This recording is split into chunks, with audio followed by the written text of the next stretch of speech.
لو شفت درس المدين والداين وحسيت إن الدنيا بدأت توضح معاك، فالفيديو ده هيبقى نقلة مهمة جدا ليك. النهاردة هنعمل أول تطبيق عملي حقيقي وهنكتب أول قيد محاسبي. بس قبل ما نكتب أي حاجة خلينا نفهم الأول يعني إيه قيد محاسبي. القيد المحاسبي ببساطة هو ترجمة اللي حصل في الواقع للغة المحاسبة. يعني أي عملية بتحصل، شراء، بيع، دفع، لازم تتحول لقيد مكتوب.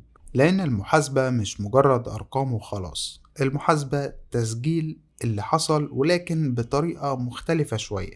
طيب إيه هي مكونات القيد بتاعنا؟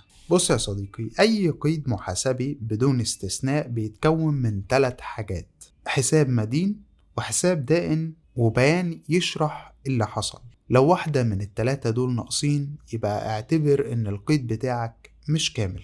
وزي ما اتعودنا في القناة بتاعتنا ان احنا هنعتمد على الفهم مش الحفظ. ناس كتير اول ما بتسمع كلمة قيد محاسبي بتروح وتبدأ ان هي تحفظ القيود، فلان مدين وعلان داين. وده بالظبط اللي احنا مش عايزينه. احنا عايزين نفهم ليه القيد اتكتب بالشكل ده. خلينا نبدأ بمثال بسيط جدا. تخيل معايا ان الشركة بتاعتك اشترت بضاعة ودفعت فلوسها كاش. دلوقتي اسأل نفسك السؤالين اللي اتعلمناهم في الدرس اللي فات: مين أعطى ومين أخد؟ اتفقنا إن اللي بياخد أو بيستفيد بيكون هو المدين، واللي بيعطي بيكون هو الدائن. طيب في المثال هنا مين اللي أخد؟ اللي أخد في المثال اللي فات هو الشركة لأنها أخدت بضاعة. طيب مين أعطى؟ هتلاقي إن اللي أعطى برضو كانت الشركة. إيه ده؟ طب إزاي ده حصل؟ أيوة، ما هي الشركة برضو هي اللي دفعت الفلوس. طب إيه يعني القيد بتاعها هيكون عامل إزاي؟ من حساب الشركة إلى حساب الشركة ولا إيه؟ هقولك لأ، ما احنا اتفقنا في الدرس اللي فات إننا بنفصل الحساب عشان نقرأ القيد مظبوط. يعني لما قلنا مين أخد، هي فعلا الشركة اللي أخدت، بس أخدت إيه بقى؟ أخدت بضاعة أو أخدت مشتريات، يبقى كده هقول من حساب المشتريات. طيب وأعطت إيه بقى؟ أعطت فلوس، يبقى هتقولي إلى حساب الخزينة، لأن المثال بيقول إننا دفعنا الفلوس بشكل نقدي. فبقى القيد شكله كالآتي: من حساب المشتريات إلى حساب الخزينة. طيب هل كده القيد بقى جاهز؟ لا، انت نسيت ولا ايه؟ احنا قلنا بنحتاج 3 حاجات لكتابة القيد: الحساب المدين والدائن وايه؟ والبيان. ومعنى البيان في القيد هي اني بوضح اكتر العملية دي كانت عبارة عن ايه. في المثال ده هنقول ان البيان هو اثبات شراء مشتريات نقدا ببساطة من غير حفظ. لو خدت بالك أنا مش بسأل الحساب ده مدين ولا داين، ده هنبقى نشوفه بعدين، لكن أنا بسأل مين أخد ومين أعطى، بس كده. لو أخد بحطه في المدين، لو إدى بحطه في الدائن. طيب خلينا نقلب المثال شوية. تخيل إن الشركة اشترت بضاعة من مورد بس ما دفعتش فلوس وكانت البضاعة دي بالآجل. طيب يبقى هنا مين أخد؟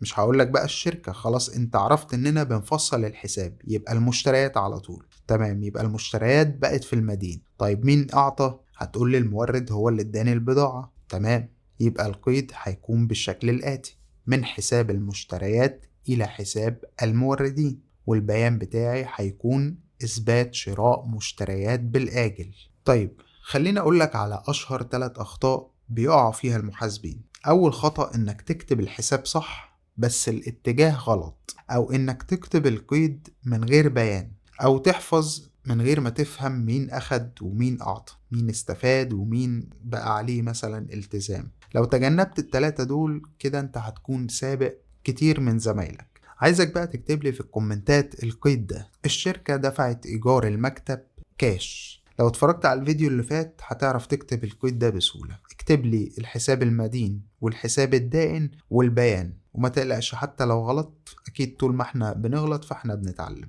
خلاصة درس النهاردة: القيد المحاسبي يعني تسجيل اللي حصل، واي قيد بيتكون من مدين ودائن وبيان. فكر قبل ما تكتب القيد مين اخد ومين اعطى. نصيحتي ليك ما تحفظ وحاول تفهم. الدرس الجاي هيكون عبارة عن أمثلة لعمليات مالية أكتر وهنكتب القيود بتاعتهم، بس خلينا بقى نصعب الأمثلة شوية عشان نخلي عقلنا متقن لكل الحالات اللي ممكن تقابلنا. ولو درس النهاردة استفدت منه بحاجة اعمل لي لايك وسيب تعليق حتى لو بكلمة بسيطة، هعتبرها دعم منك وتشجيع ليا إني أكمل. وأشوفك على خير إن شاء الله في الدرس الجاي.